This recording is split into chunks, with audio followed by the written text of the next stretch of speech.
পরিবারের আলোচনা সভায় সম্মানিত প্রধান অতিথি ছিলেন বিশেষ অতিথি আব্দুল সালেক বিপি,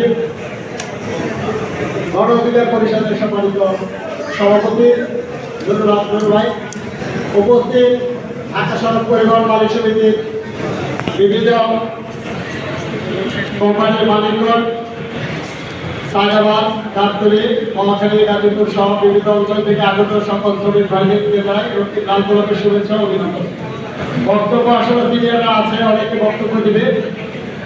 আমরা শুধু আমাদের আজকের এই করণীয় সভায় আমার একটি বক্তব্য উপস্থাপন করছি, সেটা হলো যে বাংলাদেশে সাবেক সরকারের অধীনে যে সকল চাঁদাবাজরা পরিবহন সেক্টরের নৈরাজ্যের ভিত্তিতে নিজের একক ক্ষমতা বলে যারা চাঁদাবাজি করেছে তাদেরকে আইনের আওতায় আনার জন্য আমি বিভিন্ন ব্যাংকে অনুরোধ জানাচ্ছি। এবং যারা আমরা অনেক মালিক আছে এখানে, আমিও ফিটার কোম্পানিতে এখন জয়েন্ট কর্মচারী আছি এবং আমি সাথে শ্রমিকের কিন্তু ছিলাম। আমার কথা হলো যে পরিবহনের চাঁদার উৎসটা কোথা থেকে এবং চাঁদা কেন কাটে সেটাও কিন্তু অনেকে উপস্থাপন করেছে, কিন্তু পরিষ্কার নয়।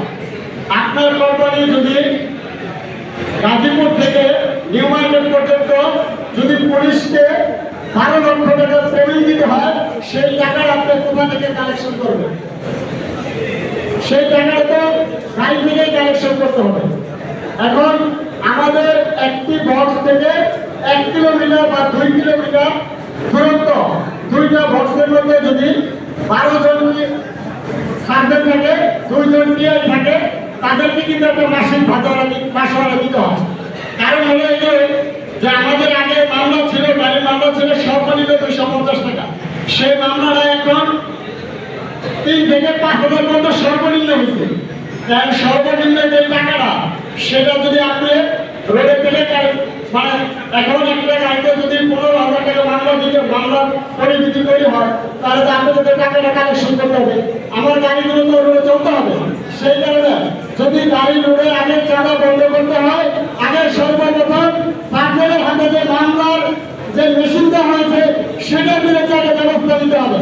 আমি অনুরোধ করবো যে পুলিশ যেভাবে তাদের একক ক্ষমতা বলে আমাদের শ্রমিকদেরকে অত্যাচার করেছে, নির্যাতন করেছে এবং চাঁদাবাজির মূল উৎস যে জায়গায়, সেই জায়গাটা থেকে আপনারা কর্মী এবং শীর্ষ নেতাদের সাথে উপদেষ্টাদের সাথে আলোচনা করবেন, যাতে পুলিশ যে মামলাগুলো করেছে গাড়ির মালিকরা যেভাবে ক্ষতিগ্রস্ত হয়েছে, যদি মালিকরা ক্ষতিগ্রস্ত না হয় তাহলে অবশ্যই চাঁদাবাজি বন্ধ হওয়ার প্রক্রিয়া থাকবে। এবং যদি একটি সরকার চলে গেছে, আরেকটি সরকার চাঁদাবাজিতে ব্যস্ত, আমরা পরিবহন সেক্টরটাকে সর্বমূলে রাজনৈতিক প্রভাব মুক্ত দেখতে চাই। আমরা পরিবহনে কোনো অবস্থায় আমাদের শ্রমিক ইউনিয়ন এবং মালিক সমিতির যে ট্রেড ইউনিয়নগুলো আছে সেগুলো যার যার নেতৃত্বে যার যার সংগঠন শীর্ষে পরিচালিত করুন, তাহলে আমাদের সুন্দর একটি সংগঠন পরিচালনা। আপনি আমাদের এখানে আছেন একজন সম্মানিত ব্যক্তি, যদিও আপনাকে অনেক মানুষ অনেক ধরনের আলোচনা হবে বা কথা বলে, কিন্তু আমরা আশা করি যে আপনি উপদেষ্টার সাথে আলোচনা করে পরিবহন সেক্টরকে একটি সুন্দর পরিবেশ গড়ে দেবেন। এই আশাবাদ ব্যক্ত করে আমি আমার বক্তব্য শেষ করছি। আসসালামু আলাইকুম।